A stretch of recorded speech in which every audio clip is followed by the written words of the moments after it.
has appeared on the covers and pages of national and international journals such as Nexos, Green Mountains Review, Tri-Quarterly, Parnassus, and Connecticut Review. His latest book of poems, So Spoke Penelope, has been translated into Spanish, Así Habló Penélope, and an anthology of his work has been translated into French, and I will not even try to pronounce that title. Suffice to say that it has been done and it exists.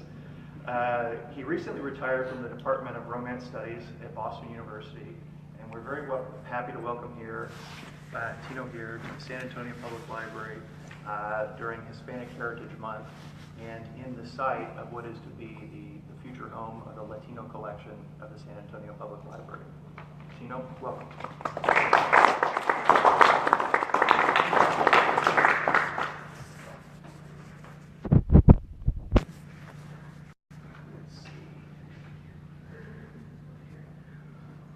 Well, thank you so much for the introduction, and my thanks to the staff of the Public Library, the Central Library, for the invitation to be here with you this evening, and thank you for you, the audience. I'm sure that there are many other activities going on in San Antonio, other cultural activities going on, and yet you chose to be here. So thank you. I see a lot of familiar faces, friends. Thank you for coming to this cultural event. I usually begin my reading in a chronological fashion, beginning with my first book, 1972, Hay Otra Voz Poems. I'm going to do a little bit of a switch, and I'm going to read from my last book, because I want to make sure that I get these poems in. A writer, an artist, is always excited about his latest or her latest production.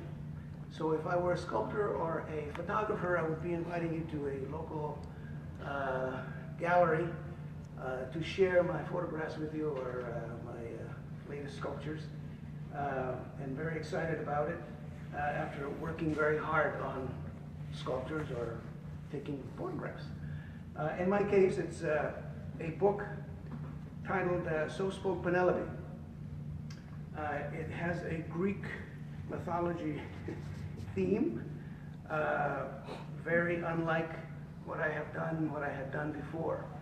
How does one set up this book, and how does one summarize the Odyssey? Because it's based on the Odyssey. A couple of characters from Homer's The Odyssey. There's a Trojan War, which takes 10 years. Odysseus, who is one of the Greek warriors who lives on the island of Ithaca, goes off to fight in the Trojan War, leaving behind his wife Penelope and a baby son whose name is Telemachus. The war takes 10 years, and it takes him 10 more years. I should have done this before, and I didn't. Happens. I'm carrying some, so I don't think about it. Good. I don't even know where I have it. All right, let's hope it doesn't ring again. So it takes him 10 more years to get back to the island of Ithaca, where a very patient Penelope, his significant other, is waiting. Now, she's a fascinating woman to me, a fascinating character from Greek mythology, as we receive her from Homer in the Odyssey. However, he does not tell us enough about Penelope, what she thinks about during these 20 years, when she talks to the gods, when she talks to the goddesses, when she prays, I should say, to the gods and the goddesses. What does she say? How does she express herself? What about her weaving? She is a woman who weaves, we know that, and so how does she select her colors? What is it to be, I treat her as an artist, in other words. So what I'm doing is sort of filling in. I have not modernized her. There are a lot of poems out there on Penelope. She's a fascinating character from Greek mythology, and those who have treated her do not leave her in the 11th century. We're talking about 11th century before the Common Era, okay, BCE. I did not modernize her, and as a colleague of mine from the Russian department who loved the book, she said, "Oh, I'm so glad you didn't turn her into a Chicana feminist." And so I said, "No, no, no." She's in the Russian department, but she's teaching in San Diego, so she knows something about Chicano literature and Chicano writers. No, I left her in the 11th century, okay, before BCE. So please remember that she is not a goddess, and Odysseus is not a god. That means that she is mortal, and she has feelings just like you and I do, okay? So I'm filling in. And this type of writing is called a midrashic text. It's a Hebrew word, and probably the best definition that I have found is this, that a midrashic text fills in the cracks, puts flesh on the bones, reinterprets stories and characters, gives voice to those in the story who have no voice, okay? So that's what I'm doing, okay? Kind of filling in, but being faithful to the Odyssey and her world of the 11th century BCE. Flora and fauna, the constellations, okay? The sea, the importance of the sea, and all that. So a lot of research went into it, believe me. Okay, let's begin. Let me do 4 or 5 points. All right. So spoke Penelope. This is the palace where I've learned to survive, where 2 years ago I embraced Odysseus, stout son of Laertes, one last time. One long embrace was all it took to shake one heartbeat between us before he left for Troy. This is the palace I walk around in from hall to hall, a world of stone and wood that is mine. This is the room where I work in wool and talk it out with myself, where still awake I toss and turn, pace around in the middle of the night, convincing myself once more that the earthly idea of love is still the lifeblood of my body. This is the palace where I wear the crown of faithfulness, where the sound of the sea is the sound I think with. Therefore, if I stand by a window expecting each time to see the outline of a ship coming toward me, what is it but my love and the passion time gives it to grow for Odysseus, like-minded husband of the cunning mind, for whom I wait? So spoke Penelope when she awoke this morning, when the golden cloth of dawn rose out of the sea. The waiting, keeping in mind that she's mortal, I'm sure that she must have thought, have any other women before me gone through what I'm going through, having to wait for a husband or a father or a brother or a cousin who is off to war? The waiting. Has ever a woman waited like me? Waited, and if she hadn't, would have had too much to lose? Would have been denied so terribly a husband, not to mention orchards, many, droves of sheep and swine, plow fields all around, and twining vines for wine?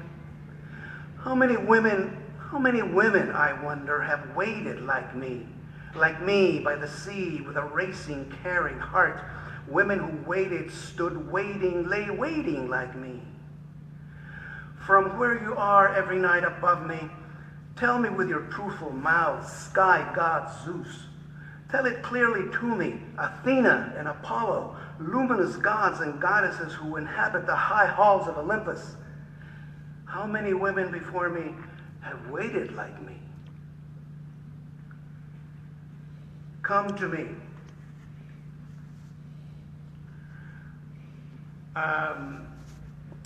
Here's a technique that you're familiar with. You may not know the name. It's called anaphora. When the same phrase or the same word begins a little linguistic unit or a breath group.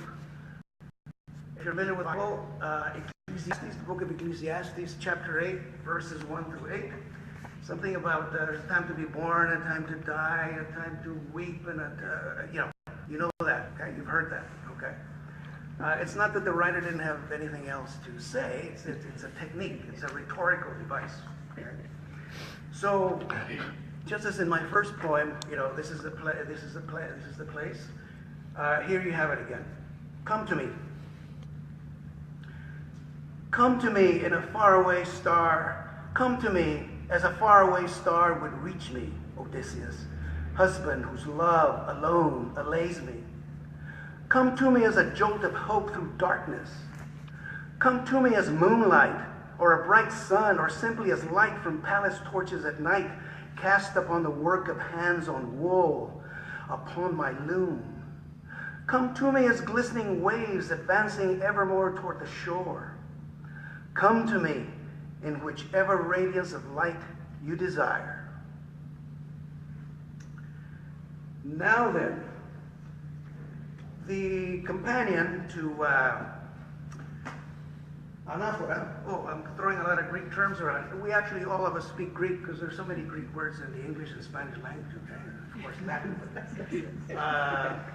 Epiphora. That's when a linguistic group ends with the same word or same little phrase, okay? So here it comes. This poem is titled, Against All Odds. Did Odysseus, man of thoughts accurate as arrows, win the battle? Were he and his warring men victorious? If so, let him conquer distance now.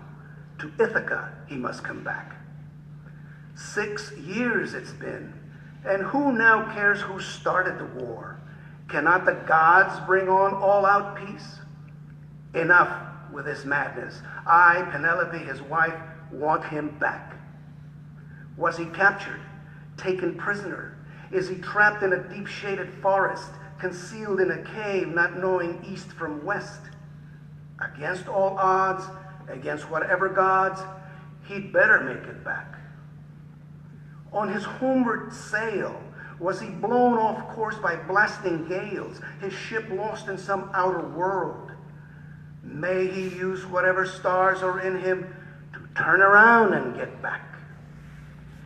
Is he shipwrecked, bruised by the perils of the sea against some rocky shore, or else swept out into the streams of ocean? I beseech you, God's Olympian, release him from all trouble and help him find his way back. After all the fruitless years, it weighs on my wit. Has he found, settled down with another woman? I'll take him back. Telemachus and I need him back. In the end, did he breathe his last in battle? Is he dead and buried, olive trees growing among his bones? I pray to the deathless gods that round out the heavens to bring his body back. Okay, and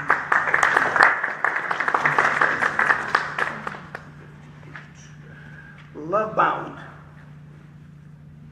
I mentioned Helios. Helios is the sun god. Like a heliocentric universe? Yes, okay. Love Bound. The sun rose, blossomed into brightness, then took its time heading toward the center of the sky. There it stood, solitary, keeping its place, glaring down until the shadowed spaces were on the move again, by which time I was bored, hungry, so I had a bite to eat. While the maids on their knees kept grinding and sifting wheat and barley grain, heaping hands full cupped together, 600, someone said, measured into baskets big, and grumbling they were, all the while, working masses of dough into flat loaves for the fire. I slept and awoke at the moment when the sea was glazed with red becoming orange.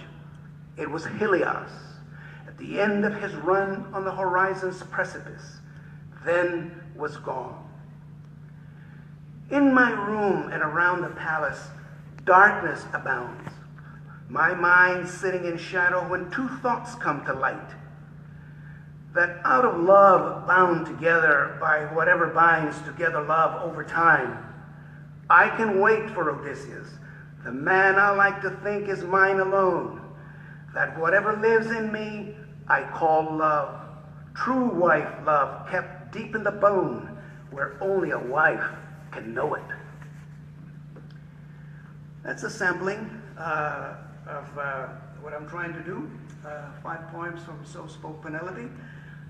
There's a German, it hasn't been published yet, but there's a German translation and there's an Italian translation. Here's the Spanish translation. It's a double, it's the bilingual edition. Así habló Penelope. Okay, now we can, I can begin with Hay Otra Voz poems. That's the name of my first book, and I wrote the title on the board because it bedeviled librarians when it first came out. They would put parentheses around poems, or they would separate poems from Hay Otra Voz. And that's the title. It's a bilingual title indicating that the book is bilingual. There are poems in Spanish, in standard continental academic Spanish, and poems in English, sound academic English, I hope. And then there are poems which are bilingual, or as Juan Bruce Novo, or one of our Chicano critics used to call it, interlingual, right? Code switching. There are too many names for this. Hybrid poems, macaronic poems. Anyway, yeah, heard of macaronic? Yep. Somebody has. So let me read 2 poems. And I usually read these anyway, but what a better place than here to thank publicly 2 poetry editors. Here's the San Antonio connection. I thought that I wanted to write. I was at Southwest Texas. I was already a sophomore, junior. I went through college. When I was in the Army, I took some courses, and I had some credit. So when I landed on the campus of Southwest Texas, went through summers and so forth on the GI Bill, I was able to finish in 3 years, okay? So when I say I was a junior, it's always enough credits for a sophomore into junior year. I can never pinpoint where I was. So there were 2 poetry columns in San Antonio back in the late 60s. The first poem that I published was in Spanish, which I'm going to read. It's a sonnet. A señor by the name of Manuel Ruiz Ibanez had this poetry column on Sundays. This is from Sunday, April 7, 1968. Muchas gracias. Thank you very much, Señor Manuel Ruiz Ibanez, for accepting, for having faith in my work. He published several, but this is the first one. It was very important. It's a sonnet, which I'm going to read. I also want to thank Professor Dr. Galvan, who was my professor. He's also from San Antonio, but he's lived in San Marcos. He was the first PhD Mexican-American to be hired by Southwest Texas in the middle 60s, or toward the late 60s, okay? He's 92 years old. He still lives in San Marcos. He typed up with a lot of typos, a little introductory letter. He asked me, go ahead and type it, clean copy, get a clean copy, let me sign it. You send it with the poem. So I sent it, and Señor Ibanez agradece al profesor Roberto Galván habernos enviado una bella composición de un estudiante de Southwest Texas College and so forth. Anyway, so I want to thank Professor Roberto Galván Arispe, I think his middle initial is Arispe Galván, for also having faith in my work. And I might as well do the other one, because as I go through this. On Wednesdays, the San Antonio News had a poetry column in English. And we tried, Bryce Milligan and I tried to locate Mr. Martin so I could thank him personally. Philip W. Martin, who accepted my poem, My Certain Burned Toward Pale Ashes, accepted a second one, but I won't read that one. This is the one that's more significant to me, because I was trying to write like Dylan Thomas, okay? And I just, he really did a thing on me. And he even explains the poem. I mean, there's a whole exegesis, three paragraphs. I still don't understand what he said, but anyway. So, thank you, Senor, Mr. W. Martin and Mr. Ibanez. And this is the 3rd edition of the little book. It's out of print, so I do have some very clean copies, but those are for my archives, okay? So I always handle this little ratty-looking edition. So let me start with a sonnet, Camino y Capricho Eterno, with a epigraph from Dylan Thomas. Wild men who caught and sang the sun in flight, and learned too late they grieve it on its way, do not go gentle into that good night. It's an Italian sonnet, a Petrarchan sonnet with the rhyme scheme ABBA, BBA, CD, CD. That should be 14 lines. It's okay if you don't understand the Spanish, just as we have, enjoy the rhythms, enjoy the rhyme. Just as we have, we talk a lot about close reading. What I'm asking is close hearing, okay? Camino y Capricho Eterno. Then it's about being born. One of Dylan Thomas's topics, birth and death, okay? Camino y Capricho Eterno. Detrás se asienta el polvo con certeza y barre toda huella que has dejado. Un eco vago vibra del pasado y aviso da que el tiempo con presteza al fin te vence, fuga y no regresa. Un campanario se oye alejado que llora un ritmo seco y ya cansado. Y tú con obvio tinte de tristeza, con paso incierto hacia un ignoto sueño, caminas débil, quedo y reducido. El sino entonces ciñe y se hace dueño de tu alma inerme con aliento herido, y sobre sombras cae tu yerto empeño de no morir del todo en el olvido. And then, My Certain Burn Toward Pale Ashes is the poem that Mr. Martin accepted. And as I mentioned, there was a professor at Southwest Texas who recommended I read, this is a long story, it was shortened, that I read The Beats, Dylan Thomas, and T.S. Eliot. And so I went out and I bought books by them, and I really gravitated toward Dylan Thomas. I wanted to write like, I wanted to be like him and so forth. So, so the first three important, significant poems written in English that were published have this Dylan Thomasian feel to it, okay? Very tight language, this is what attracted me to him. Very economized, very tight language, a lot of alliteration, something the Spanish cannot do, the Romance languages cannot do, hyphenated compound adjectives with hyphens just sprinkled, okay? In between the words, like 35-year-old man, okay? 35 hyphen year old, yeah, okay? We can't do that in Spanish. And a lot of monosyllabic words, single syllable words in a row, and making sense. Of course, in Spanish we can string along single syllable words, but I'm talking about making sense, you know, creating a sentence. Subject, verb, complement.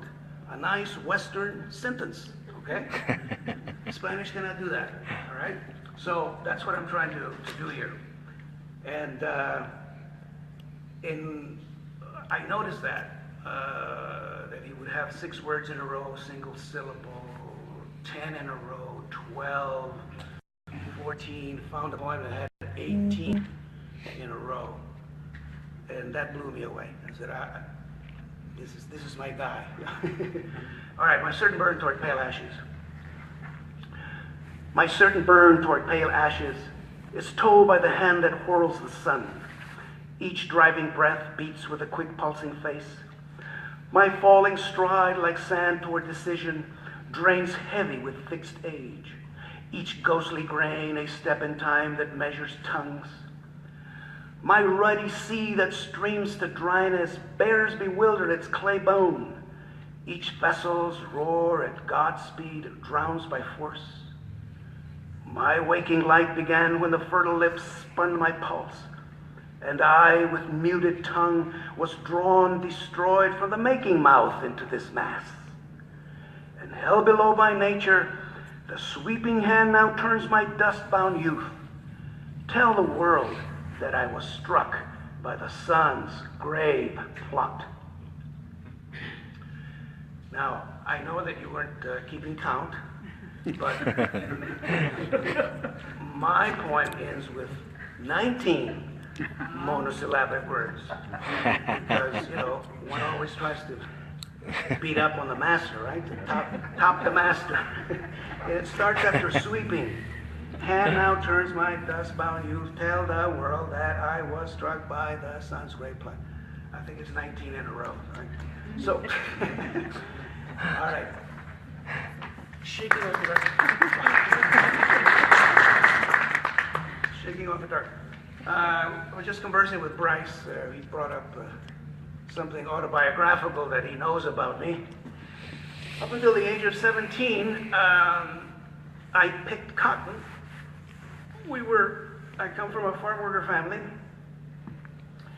And up until the age of 17, I followed my parents and my extended family.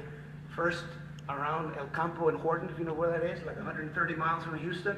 So I know those little places. Tayton, New Tayton, Flora, Glen Flora. Around late June, when the picking season began in the south of Texas, I would pick every day with my family up until the beginning of classes. I would always be enrolled. My mother always wanted to make sure that I was enrolled in school. So I would get enrolled at El Campo Elementary School. By late September, early October, we would pack our bags and baggage and we would go to what we call West Texas, right? Lubbock. I remember Hill Center, I remember Seymour, Ropesville. Well, those cities are in this poem that I'm going to read. And it's called, in my first book, Hay Otra Voz Poems, there's a poem that gets reprinted in many, the publishers keep asking for it. It's a Spanish poem sprinkled with English words that I release when I'm asked if they can reprint it. And it's a longer version. It's what I call my cotton picking poem. But I have two of them, and I thought I was through with that topic. But here's my second book. I have two more. And in Crónica, there are two more. So let me read that. Haciendo apenas la recolección. It's in English, but the title is in Spanish, which is very difficult to translate. Haciendo apenas la recolección. I just call it a farm worker's recollection. And the story is that I was sitting at my desk typing, and there used to be some shelves over on my right, and on the very top was a road map of Texas. And I got up. It was going to fall over. I was going to just tap it back. I didn't tap it back. I grabbed it. I took it. I opened it up, and I wound up looking at the Texas map, and all those memories came back. So that's the reference to the map here. Haciendo apenas la recolección. For weeks now, I have not been able to liberate me from my name. Always I am history I must wake to. In idiot defeat, I trace my roots across a half-forgotten map of Texas. I smooth out the falls, stubborn as the memory. Let me see. I would start from San Marcos, moving northward, bored beyond recognition, in the stale air of a '52 Chevy. To my left, the youngest of uncles steadies the car. To my right, grandfather finds humor in the same joke. I am hauled among family extended across the back seat as the towns bury themselves forever in my eyes. Austin, Lampasas, Brownwood, past Abilene, Sweetwater, along the Panhandle's alien tallness. There it is, Lubbock, sounding harsh as ever. I press its dark letters, and dust on my fingertips is so alive, it startles them as once did sand. Then west, 10,000 acres in a finger's breadth, is Leveland, where a thin house once stood, keeping watch over me in my baseball glove when the wrath of winds cleared the earth of stooping folk. There's Ropesville, where in 5th grade I didn't make a friend. My arm is taut by now and terrified. It slackens, begins falling back into place while the years are gathering slowly along still roads and hill country, downward to where it all began, 500 Mackey Street. I am home, and although the stars are at rest tonight, my strength is flowing. Weep no more, my common hands. You shall not again pick cotton.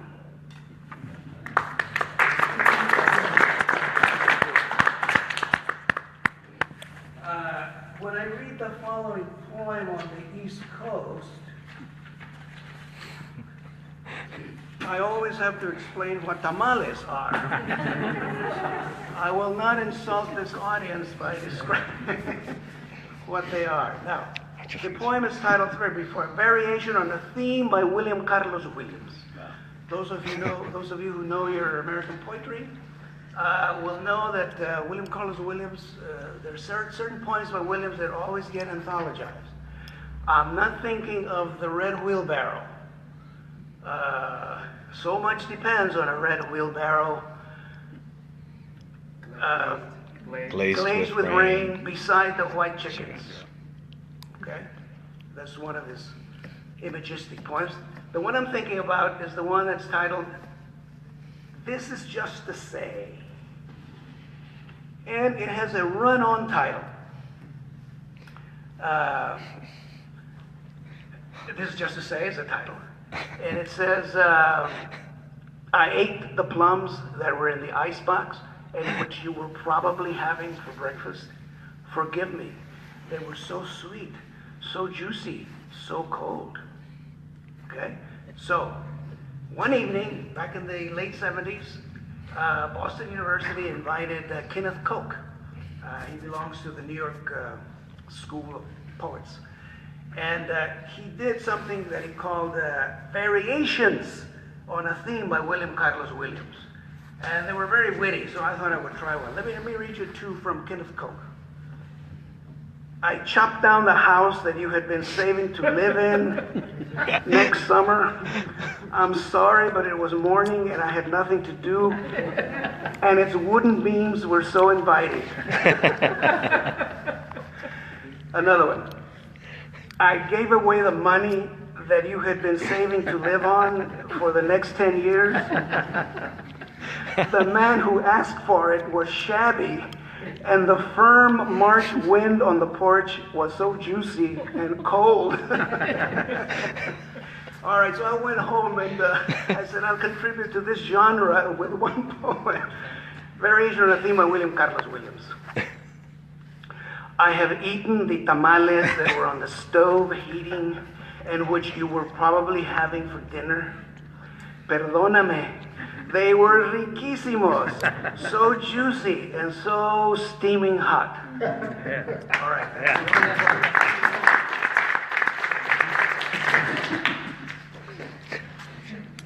I will skip. The next book was, third book was Crónica de mis años peores, which I wrote in Spanish. I decided after shaking off the dark not to combine the languages in the same book. So from then on, the book is either in Spanish or in English. So this is in Spanish, and the bilingual edition. I will read one poem, and you do have a handout, and that poem that I'm going to read is on that sheet. But I'm not going to read it now. I'll read it at the very end.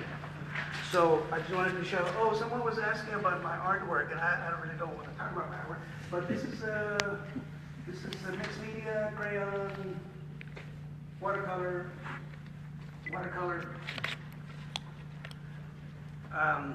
Yeah. So now we have. Now I can switch over to scene from the movie Giant. Now, if you're monolingual and you live in the United States, you probably know me by this book. It won the 1994 American Book Award. It's in English. 21 poems on that. Oh, and here's the Spanish bilingual edition. It's been around for 10 years, I think. Yes, Seafood Movie Giant. Yeah, 1956 film. Directed by George Stevens with several Hollywood icons that you will recognize, right? Rock Hudson, Elizabeth Taylor, James Dean, and Dennis Hopper, correct? It's a generational tale that's being told. It's based on a novel by Edna Ferber. I don't even want to talk about Edna Ferber now. That's something else. It's a generational tale being told. I think it begins like in 1925 and it ends, I believe, in 1950. It's pretty symbolic, right? We're in the middle of the century. Brock Hudson is a big landowner, married to Elizabeth Taylor, who's from Virginia. They fall in love when he goes to buy horses, as I recall. Cattle or horses? Horses, yeah. Anyway, so she's brought to Texas and to be his wife. They have 3 children. Dennis Hopper is the male. He does not want to chase, he does not want to spend the rest of his life chasing cattle. So he goes off to Harvard to medical school back east. And when he comes back, he ministers to the Mexican-American community that sits on the fringes of this huge landed estate, this cattle ranch. There he has a nurse by the name of Juana. They fall in love and they get married. So she is in this scene and he is not. This is the next to the last scene of the film. And it's this restaurant scene. It's 6 minutes long, but we're going to show only 4 minutes.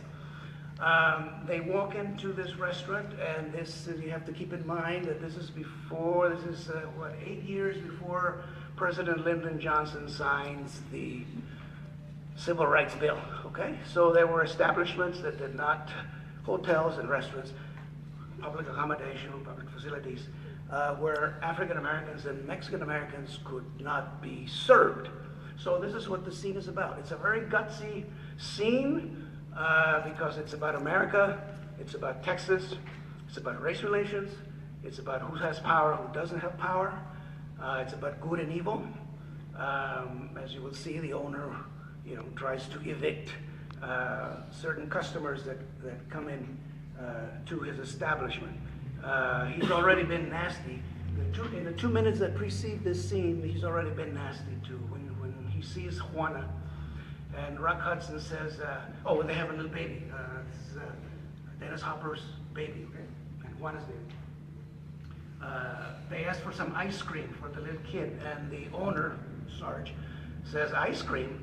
I thought that kid would want a tamale. Now, when I was 14 and I saw this scene, I of course didn't appreciate the camera angles and all that, but Rock Hudson tries to contain himself. He's been leaning, and when he hears that, he just keeps quiet, okay? That's in the first 2 minutes. Here he actually gets up and does something. Okay, can we see the scene? Please. Can you see? Mm-hmm. Yes.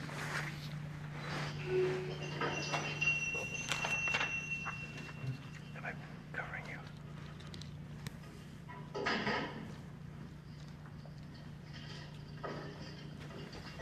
Hey, you. Now, let's see, the big plane should be arriving in Benedict around 1:30. That should get the Hollywood people.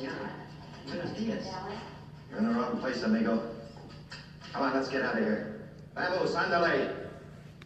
Your money's no good here. Come on, let's go. You too. Hold on a minute.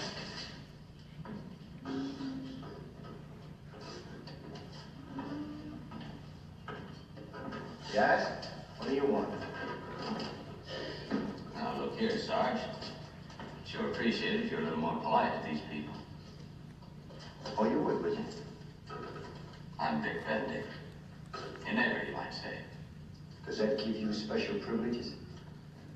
My name Benedict's meant something to people around here for a considerable time.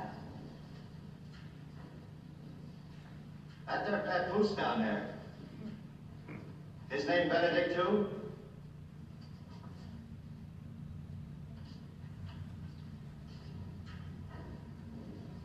Yeah, to come to think of it.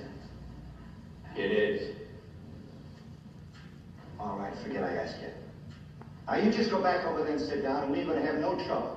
But this bunch here's going somewhere else. All right, come on, let's go. Come on, you two. Soon. You're out of line, mister.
53 years old. Let me introduce you to another Greek word, which I don't have up there.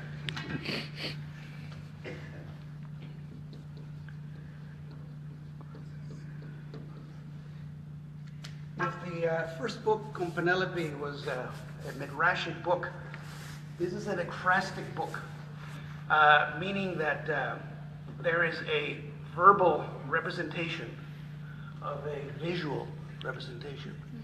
It's usually not on a film, it's usually on art, on a painting or a sculpture, and it's another Greek word. And during the classical period, from about the 8th century through classical Rome, classical Athens, between the 8th century BCE to about the 5th century, right at the beginning of the Middle Ages, it was understood that ekphrasis was using words. It's a rhetorical term, using words. It was a way of speaking such that you brought something, whatever you're describing, vividly before someone's eyes. And the word vividly, you have to underline, okay? To bring something vividly before someone's eyes. You're describing a horse or a building or a tree or anything. And if you're a young lad in Greece or Rome, and you had formal schooling, you had to take a seminar on ekphrasis, okay? An educated young man had to speak well.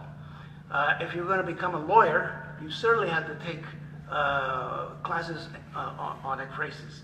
For one day, you would have to appear before a judge with your client and try to present to the judge, I don't know, a breaking and entering case, or a accident on the street, thievery at the marketplace, homicide, something. And you had to bring those facts, as you defended your client, you had to bring those facts vividly before the judge's eyes. That way of understanding ekphrasis stood until about the 4th century, when this philosopher, Philostratus the elder, there are two of them, Philostratus the younger also, wrote a book called Eikones, meaning images, where he suggests that this term, that ekphrasis, should be limited to describing only paintings, sculptures, and statues, and that's it. So this is interesting because he brought a term that belonged to rhetoric, and he brought it into the vocabulary of art criticism. And little did he know that today it's a literary term. Right? It describes a visual, and there are tons of poems out there by American poets all over the world that describe paintings or sculptures. And not only that, now we accept, any kind of tapestries, images on belt buckles. There's a horse or, a bronco and a belt buckle, and I write a poem on it. That's an ekphrastic representation, because that is the verbal representation of a visual representation. Okay? Ekphrasis. All right? Okay, so this is the kind of book that it is. All right, so you've seen the scene. Here are some poems from it. Scene from the movie Giant. What I have from 1956 is one instant at the Holiday Theater where a small dimension of a film, as in a dream, became the feature of the whole. It comes toward the end, the cafe scene which reels off a slow spread of light, a stark desire to see itself once more, though there is, at times, no joy in old-time movies. It begins with a jingling of bells and the plainer truth of it, that the front door to a roadside cafe opens and shuts as the Benedicts, Rock Hudson and Elizabeth Taylor, their daughter Luz and daughter-in-law Juana and grandson Jordy pass through it, not unobserved. Nothing sweeps up into an actual act of kindness into the eyes of Sarge, who owns this joint and has it out for dark-eyed Juana, weary of too much longing that comes with rejection. Juana, from barely inside the door, and Sarge, stout and unpleased from behind his counter, clash eye to eye as time stands like heat. Silence is everywhere, acquiring the name of hatred, and Juana cannot bear the dread. the dark jowl gaze of Sarge against her skin. Suddenly, bells go off again. By the quiet effort of walking, 3 Mexican types step in, whom Sarge refuses to serve. Those gestures of his, those looks that could kill a heart you carry in memory for years. A scene from the past has caught the act of living. Even to myself I cannot say, except with worried phrases upon a paper, how I withstood arrogance in a gruff voice coming with the deep-dyed colors of the screen. How in the beginning I experienced almost nothing to say, and now wonder if I can ever live enough to tell the aftertale. I remember this, and I remember myself locked into a back row seat. I am a thin, flickering, helpless light, local-looking, unthought of at 14. On the subject of staying whole, with orange soda and scoops of popcorn, I have taken the vague wisdom of the body to my favorite last row seat at the movie house.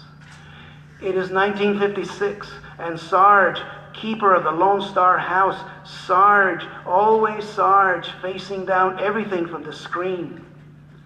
I am 14 and the muscles come to a stop from the spell of too much make-believe world that is real. If I yell, "No, no," would the projectionist stop the last reel of the machine? Would the audience rise up with me to rip down the screen? I think now how it went. Nothing was coming out of me that could choke off the sentences of Sarge, a world beater released into history I would later turn against. A second skin had come over me in a shimmer of color and light. I could not break free from the event that began to inhabit me. Gone was the way to dream outside myself. From inside, a small fire began to burn like deep doubt or a world fallen. I held on, I held on. That autumn, well, those of you who have the book, it's page 39 in your hymnals. That autumn, the movie came to a close and went, and in time it was forgotten, placed upon the background of the past. And I returned to play and laughter, to class and lessons hardly learned. Each time I spoke, I lost a thought, or else said nothing to friends who might have seen the picture to the end, who might have been awakened, transfigured in some faint and inner way by rage. Now I think, the poem's the thing wherein I'll etch the semblance of the film. So the mind becomes involved again with aftersight, with frames as large as screens, and without wearing it as too much knowledge, something out of reach gets underway, and the two-sided act of myself in the available light behaves into words.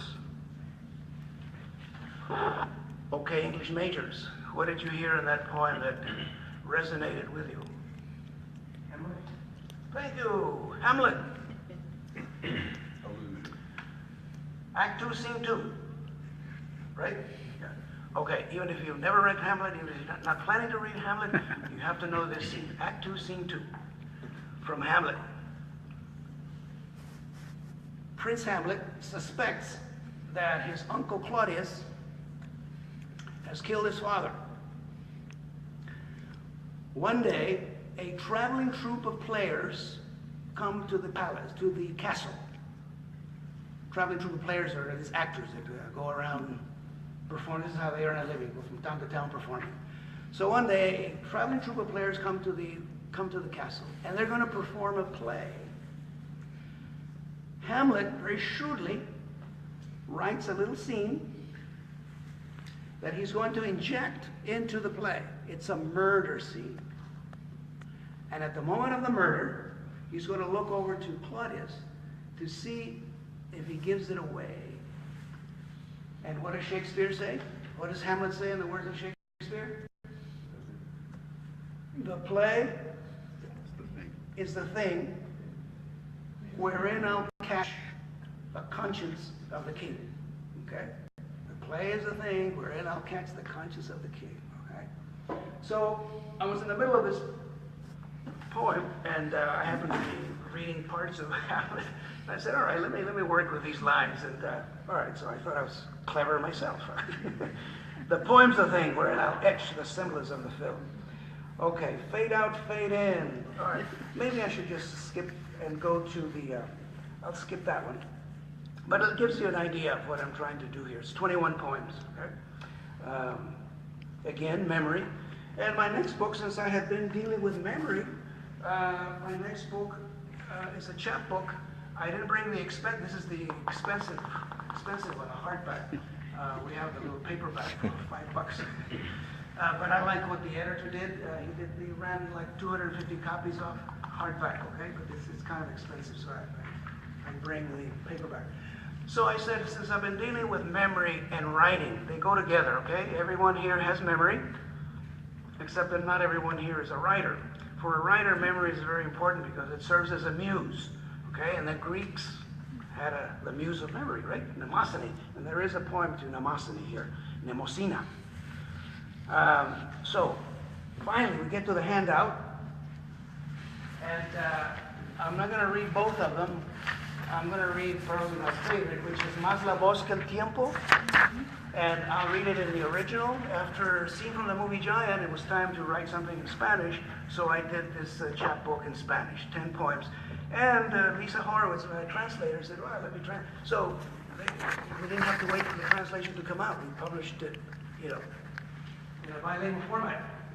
Okay, so let me read just one, which is the one I said, Más la voz que el tiempo. Quería escribir y me dolía. Toda la tarde atado al escritorio, a un papel sobre la mesa de trabajo, equivocándome, defendiéndome del error y del ocaso. Quiero decir que pasaron horas, luego días, y cómo entender la existencia que refugió en el aire y en penumbra, cómo decirlo exactamente, cómo trazarlo con bolígrafo o a lápiz. Lento es rememorar en claro, recorrer las sombras del recuerdo.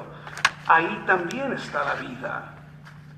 Memoria mía, dame lo que es mío y enséñame la pura manera de contar lo que se ha ido, que pueda más la voz que el tiempo.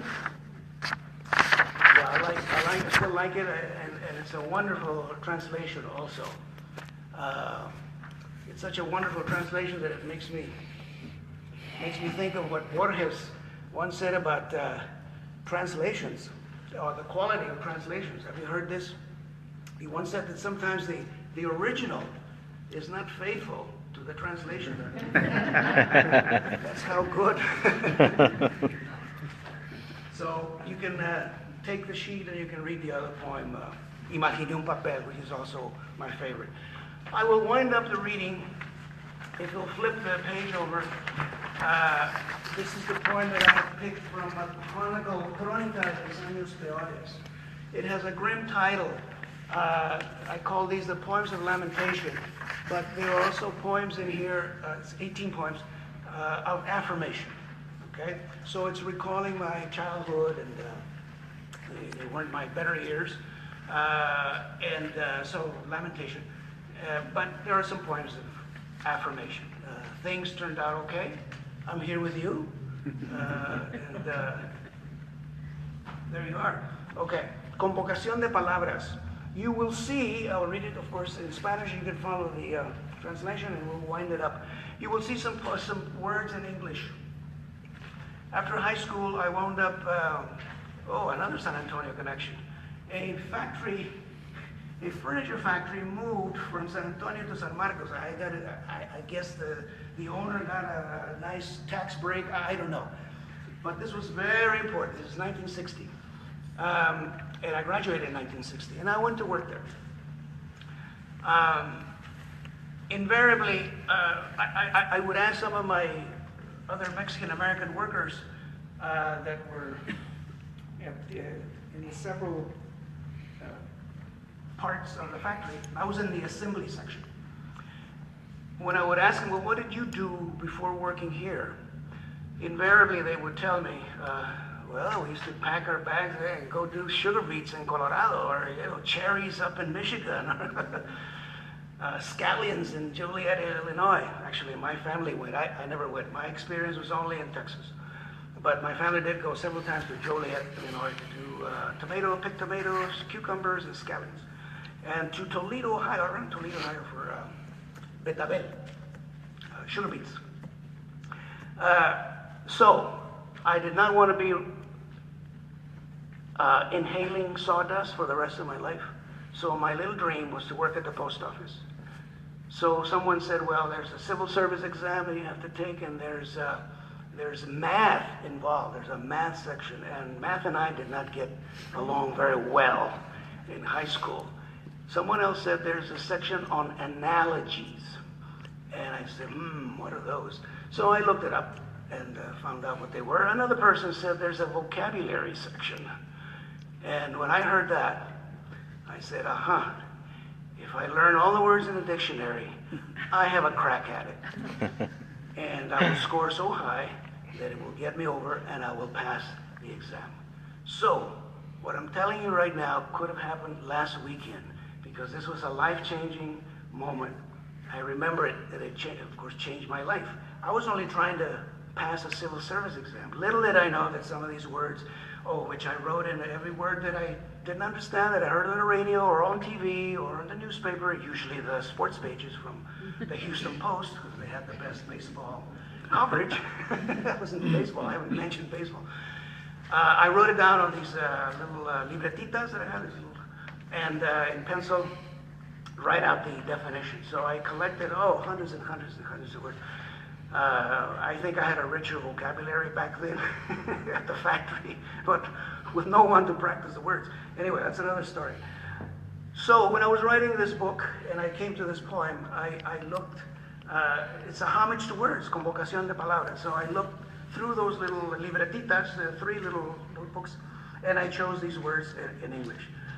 Now, I hope it comes out in the poem that I wasn't, as I learned words, there was a moment when suddenly I wasn't the same person anymore. My self-esteem, what I thought of Tino Villanueva, boy, that took it by surprise. And of course, I could understand things better. Someone said he's a kibitzer. Well, now I know what a kibitzer is. Okay, one little last note, baseball. I wanted to be a pitcher. I'm a lefty. I could throw a knuckleball, and I could throw a curveball, and so my dream was to become a major league ball player. Obviously, no scouts came knocking at my door, so this evening I have been invited not because I became a postal clerk, nor because I became a baseball player.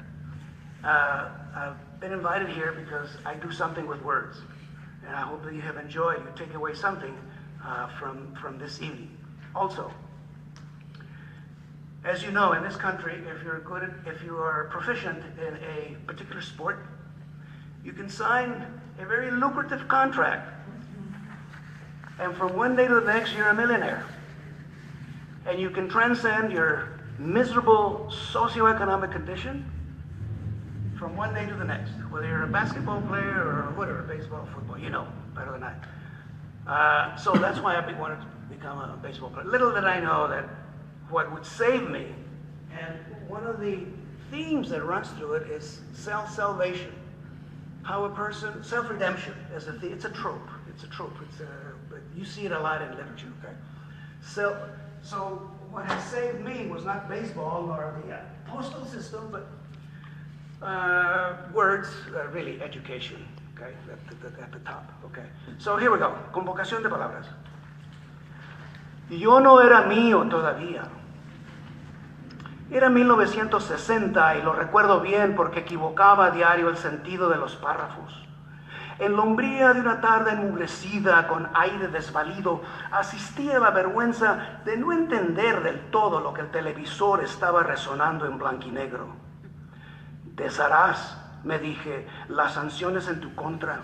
Irresoluto adolescente, recién graduado y tardío para todo, disciplinado a no aprender nada, harás por ti lo que no pudo el salón de clase. Esta será tu fe. Infraction, bedlam, ambiguous, las convoqué en el altar de mi deseo, llevándolas por necesidad a la memoria. En la fecundidad de un instante me fui multiplicando, affable, prerogative, egregious. Cada vez tras otra asimilé su historia, lo que equivale a rescatar lo que era mío. Priggish, issue, impecunious. Porque las hice doctrina repetida horariamente, de súbito yo ya no era el mismo de antes. Assiduous, faux pas, suffragette. Ahora desciendo inagotablemente de ellas, son mi hereditaria ofrenda, huellas de sangre vivida sobre el papel constante. Exhume, querimonious, kibitzer. Tenaz oficio el de crearme mi propia imagen, cada vez con cada una al pronunciarla, postprandial, subsequently, y de escribir por fin con voluntad las 14 letras de mi nombre y por encima la palabra libertad.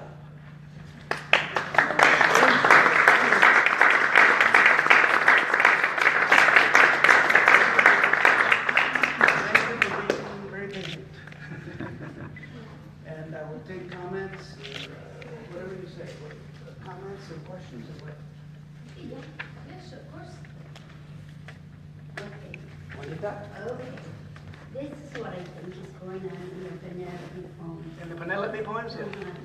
I've been thinking about this for some time, And it's interesting that somebody says, I'm glad that it's not Russian or whatever. I truly believe that the ethnicity of the character is insignificant, or what you're trying to do, or what the work does itself. I think that those poems are very erotic. I think that they're, at certain points they become orgasmic. So I think what the work is dealing, not you, but what the work is dealing with, is the whole sense that what does a woman do in the absence of a husband? How does she handle her sexual desires? And so I think in many ways, it may not be necessarily the whole idea of the woman itself, but what happens? How do you handle that in the absence of a man? Where do you go to in the absence of men, And I see this, and the reason that I said the very sexual, sensual, sensual, is that whole sense of repetition, that you keep getting in the poems, when the women are doing maize, I think that's what you say, one of the Barley grain. Yeah, so I think for me, and I've thought about this since I got your book, and that is that you're moving, your work is moving to something beyond, something, for example, I think a lot of your work deals with the identity. Of what? I think a lot of your work deals with the identity, finding the identity. Identity. I think in some of these poems is losing that identity, getting to that poem where something goes beyond. I mean, even the poem you read about Elio comes in, Which one? The Elio, the sun god. Oh, Helios. Helios. Yeah, I mean, there's some very sexual images that I see there. Okay. Before I forget, yes, I was very conscious that there, in 2 or 3 poems, that I wanted to make certain erotic suggestions. However, one of my readers, when I sent it out to a friend of mine, says, all these poems are erotic, or there's lots, which I didn't see. I was conscious of some, but not of all the poems. And I have a friend, one particular, this is a second friend, it's the one about weaving, I won't remember now. I didn't look at it that way, but now that he brought it up, it's very sexual. But oh yes, she unfolds. There are 2 poems on weaving, which I didn't read. I didn't read any of the weaving poems. So back then, of course, there were no Instamatics and no cameras.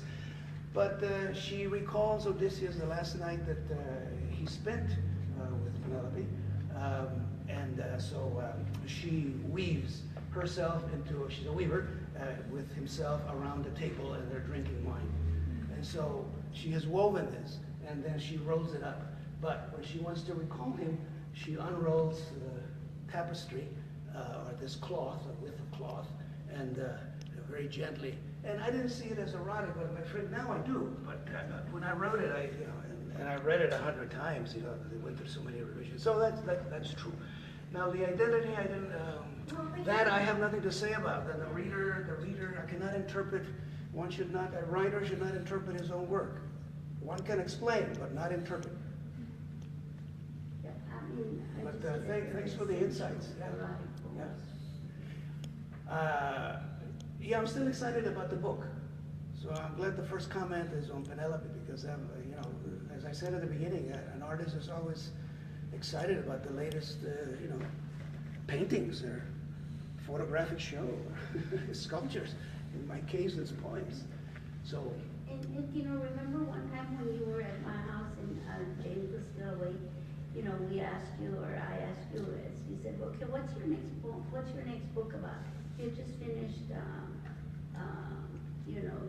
Giant. And you said, well, I really want to talk about what happens to all these women when their husbands, the contemporary women, who their husbands leave and go to war. And so I think you're dealing with something bigger. Yeah, you can say that sexuality is being sublimated. Now, I didn't mention that she's a queen, King Odysseus and Queen Penelope. So they have maids, lots of maids, okay? So she has to tend to them, she's busy also doing that. And for a while, and I didn't mention this, for a while, around the 13th year or the 14th year, after it is known that the Trojan War is over, it is known all around the Greek islands that the Trojan War is over, many young men, many young noblemen come to the palace with gifts for Penelope because she's free game. All the Greek, Agamemnon is back on his island, Nestor is back on his island, but where is Odysseus? He's a MIA or what, And so she's available, and they come to the palace, and they have to be fed. All these guys, 108 suitors come in every day. 100, if you believe Homer, many suitors come. Okay? He says 108. Yeah. So she has to administer that. She is queen, and she has to raise a son. So she's busy doing that as well. Yeah. And there's a poem in the book on mother-son relationship. So yeah. And also there's a bard at the palace, who sings about wars and so forth. Entertains the suitors, while they're eating. All right. Any other? Well, my intention is not to steal Penelope's show here, but I found her poetry when I was in middle school. In middle school? Yes, and as a reader of poetry, I've over the years I've really been drawn to the self-affirmation that appears in your poems, and also a writer's sense of place and even growth. All the themes that you cover over your career and your love for language and letters. Thank you. Oh, well, thank you very much. Yeah, this is a very existential theme. And as the poem ends here, the last one, crearme mi propia imagen. Yeah, there is this self...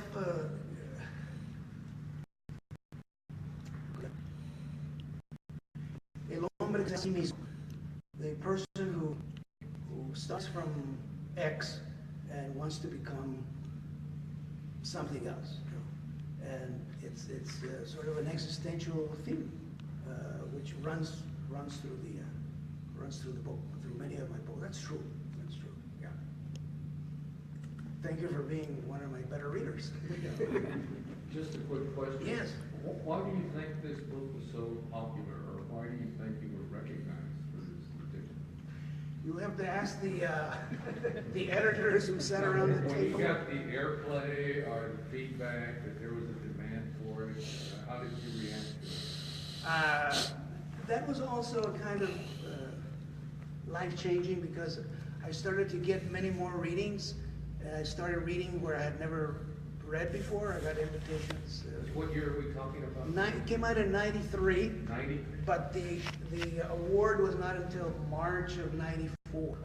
Yeah, so after '94, when it won the prize, yeah. And someone saw it and wanted to translate it into Spanish. I said, well, sure, of course. Yeah. I don't know how to answer that. I have a theory. You have a theory? Theory, yeah. I think one of the, because a lot of the people that interpreted your book at the time, you know, it was us versus them, the racism. And I really believe that the first text, you know, is about the racism in Texas. The first text? The text, The you know. text. And yeah, it's very easy, and a lot of people talk about it, you know, the racism there. But underneath that, and so I think it becomes very popular for that reason, because, you know, it was the racism in Texas, us versus them. But I think what I get, or lots of times, and I told you this immediately, is that the subtext of that book really is about the movement from becoming Christian to an existentialism, or becoming, you know, the writer who creates himself because I am because I write, you know.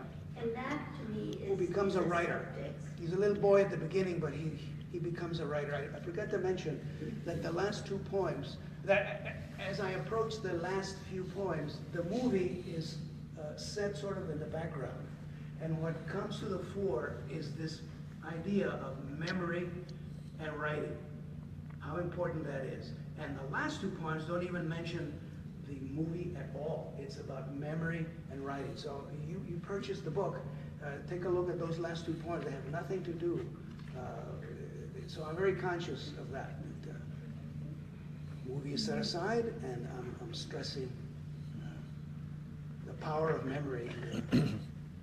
Mnemosyne, the muse of memory. Veo en su trabajo una fascinación por la cultura y el idioma griego. ¿De dónde viene esa fascinación? Oh, he wants to know where is his fascination with Greek terms and all that. Well, they were the ones, the Romans and the Greeks were the ones who were interested in rhetoric and rhetorica, you know, and a young man getting educated, you know, who's a famous Cicero, anyway, the big orators, oradores, you know, and Socrates and all these guys, you know, they had to speak well in order to communicate. They prized that. It was very important, yeah. So they gave names to little techniques of how you handle language, how you know, if you move things around, you know, that's one technique, or what I showed here. Oh, Shakespeare knew about 200 of them. And he's amazing, yeah. I'm reading a book now, Shakespeare. See? That was perfect timing for tamales in October. Thank you. Oh. Well, if you don't have any other comments or questions, thank you.